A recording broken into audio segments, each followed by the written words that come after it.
Assalamualaikum warahmatullahi wabarakatuh. Halo semuanya, saya Anissa Nurhasana dari jurusan Kimia kelas A dengan NIM 1207040007. Di video ini saya akan sedikit menjelaskan mengenai golongan 13. Sifat-sifat dari unsur golongan 13 ini berbentuk logam, padat, lunak, kecuali pada unsur boron ini diklasifikasikan sebagai unsur semilogam. Pada golongan 13 ini sering disebut logam miskin gitu karena kekerasan dan titik leburnya yang relatif rendah dibandingkan logam lainnya dalam tabel periodik unsur. Contohnya pada unsur gallium yang di suhu 30 derajat Celcius itu sudah berbentuk cair. Nah, pada umumnya unsur-unsur logam ini memiliki titik lebur yang cukup tinggi gitu, dimulai dari sekitar 500 derajat Celcius. Namun pada unsur-unsur logam pada golongan 13 ini yang memiliki titik lebur di atas 500 derajat Celcius itu hanyalah aluminium, sedangkan sisanya di bawah 500 derajat Celcius. Kemudian pada unsur-unsur golongan 13 ini tidak menunjukkan atau tidak memiliki pola titik leleh. Tapi di golongan 13 ini menunjukkan pola titik didih yang bisa menurun dengan naiknya nomor atom. Nah, karakteristik sifat ini itu disebabkan oleh adanya perbedaan struktur fase padat dari masing-masing unsur. Nah, selanjutnya unsur-unsur golongan 13 ini itu ada boron, aluminium, gallium, indium, dan thallium.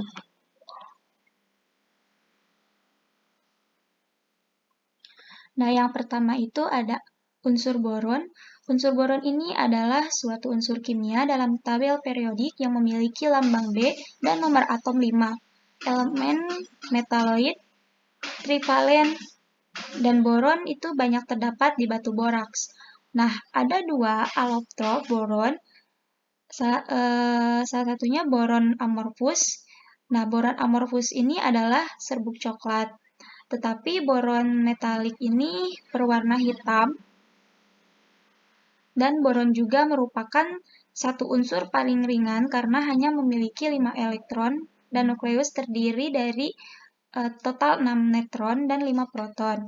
Nah, boron ini memiliki 3 elektron yang dulunya ada di kulit valensi dan mengambil bagian dalam pembentukan ikatan kovalen, menghasilkan banyak senyawa seperti asam borat, mineral, boraks, dan boron karbida.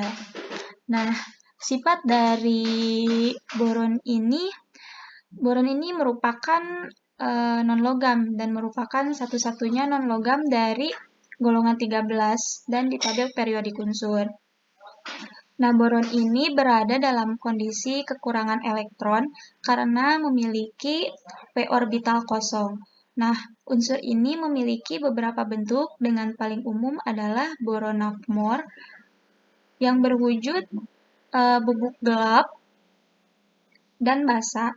Nah, boron ini bereaksi dengan logam yang membentuk borida pada suhu kamar.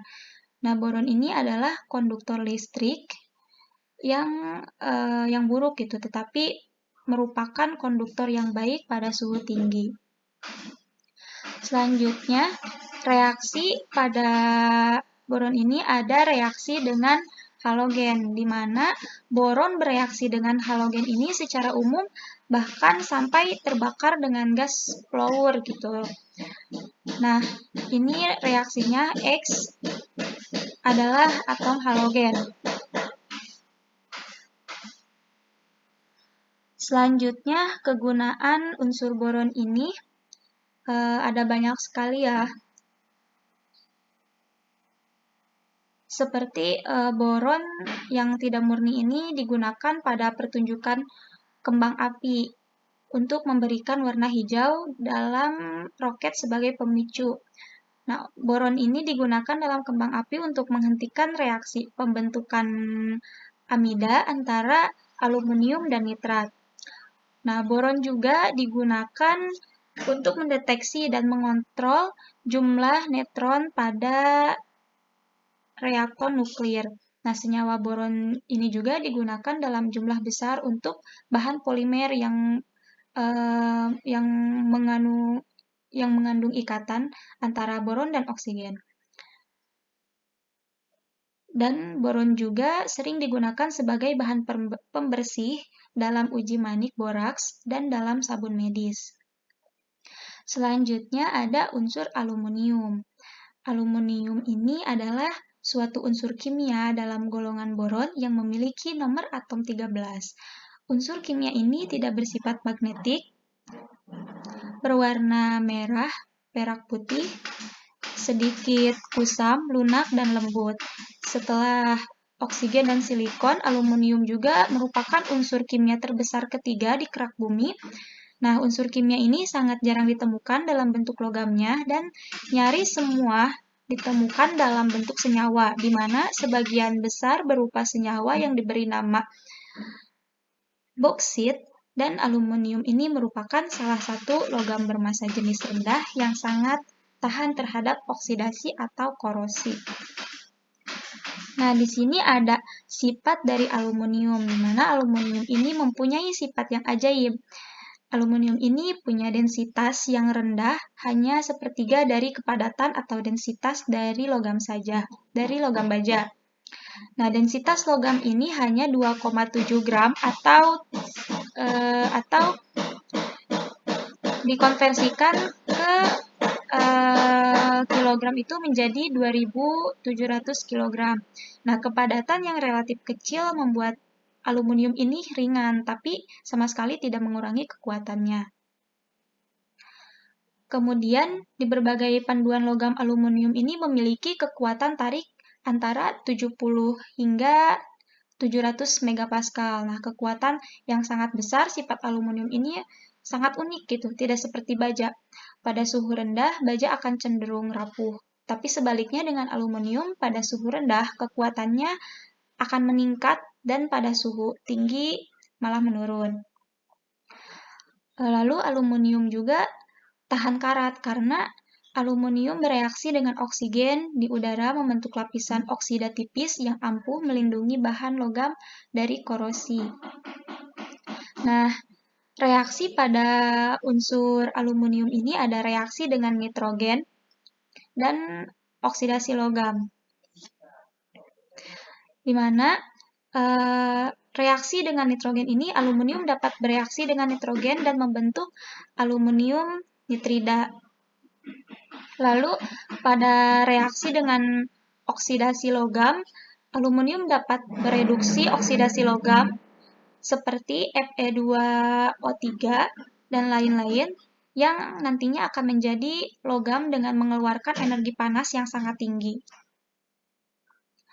Nah, kegunaan pada unsur aluminium ini karena sifat aluminium itu yang ringan dan kuat, ini akan membuat ideal gitu untuk digunakan dalam konstruksi badan pesawat. Yang sering dipakai itu bukan merupakan aluminium murni, tetapi paduan aluminium yang disebut dengan duralium. Paduan ini dimaksudkan dengan meningkatkan kualitas aluminiumnya sendiri. Nah, aluminium juga punya reflektivitas yang tinggi gitu. Karena sifat aluminium tersebut, maka aluminium sangat cocok untuk cermin, reflektor pans, dan cahaya, serta pakaian tahan api seperti pakaian yang dikenakan pemadam kebakaran. Nah, sifat aluminium yang tahan korosi ini membuat menjadi bahan favorit untuk minuman kaleng dan rangka atap rumah. Selanjutnya, pada unsur gallium ini, sifat unsur gallium ini adalah unsur kimia dari tabel periodik yang memiliki lambang Ga dan nomor atom 31. Nah, gallium ini sering ditemukan sebagai elemen yang terkandung di dalam produk sampingan dari aluminium dan seng. Sifat dari unsur gallium ini, unsur ini satu dari 4 logam raksa, kasium, dan rubidium yang dapat berbentuk cair dekat pada suhu ruangan. Nah, oleh karena itu, gallium dapat digunakan pada termometer suhu tinggi. Nah, gallium ini juga memiliki tekanan uap rendah pada suhu tinggi. Nah, pada tendensi yang kuat untuk gallium ini akan menjadikan superdingin di bawah titik bekunya. Oleh karena itu, proses seeding diperlukan untuk menginisiasi solidifikasi. Nah, gallium ini juga sangat murni, berwarna keperakan dan berbentuk padatan.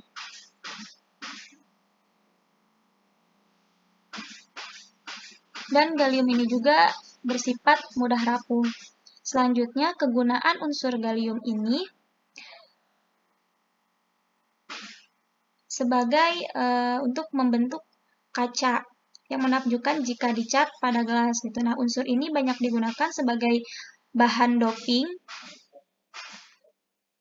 untuk semikonduktor dan transistor. Nah, gallium arsenid dapat mengubah aliran listrik menjadi cahaya dan dapat dipakai sebagai bahan campuran logam. Nah, selanjutnya reaksi pada gallium, ini ada reaksi gallium dengan asam, di mana gallium tidak dapat bereaksi secara langsung dengan asam yang dapat bereaksi dengan gallium dan dalam bentuk senyawa oksidasinya atau dalam bentuk senyawa basanya. Selanjutnya ada unsur indium. Unsur indium ini adalah unsur kimia dengan logam langka atau dari tabel periodik. Nah, indium ini memiliki warna yang berkilau, memiliki warna putih keperakan yang berkilau. Nah, indium ini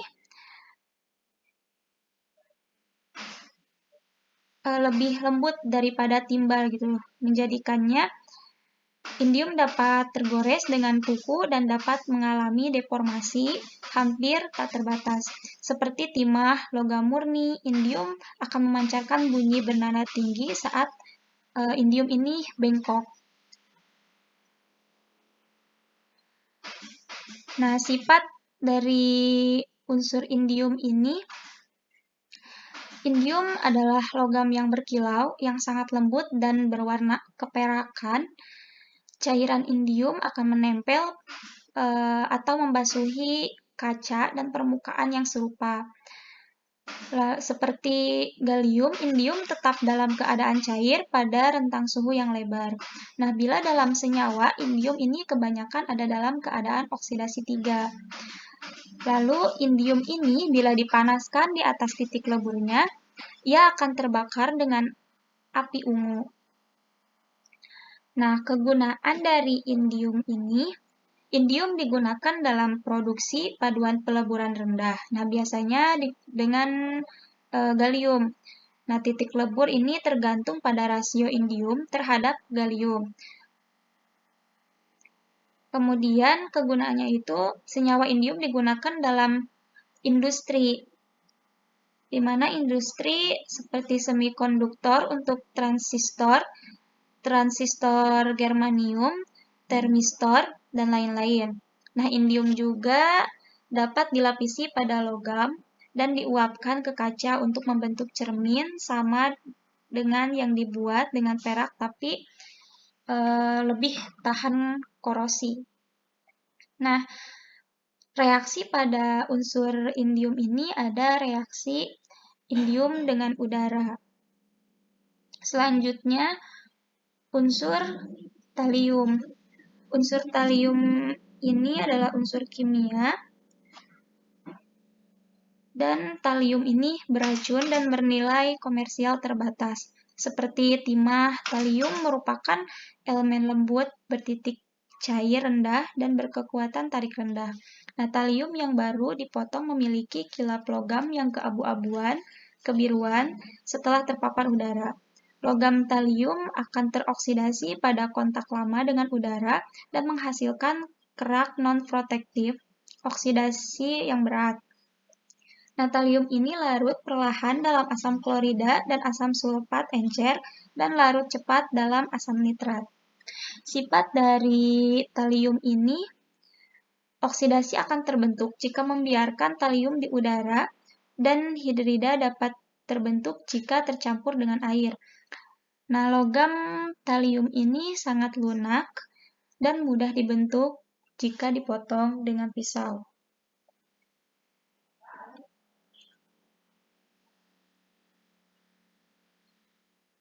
Kemudian, kegunaan dari talium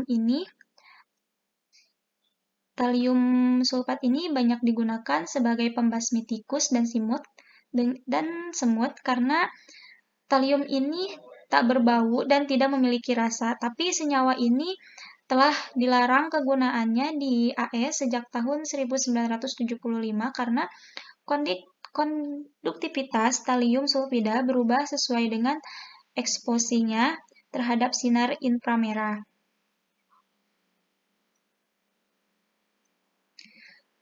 Nah, talium ini juga digunakan sebagai bahan optik dan bahan untuk membuat gelas. Reaksi pada talium ini ada reaksi talium dengan udara, di mana potongan logam talium yang segar akan memudar dengan lambat, memberikan lapisan oksidasi kelabu yang melindungi sisa logam dari pengoksidasian lebih lanjut. Sekian yang dapat saya sampaikan, kurang lebihnya mohon dimaafkan. Terima kasih. Wassalamualaikum warahmatullahi wabarakatuh.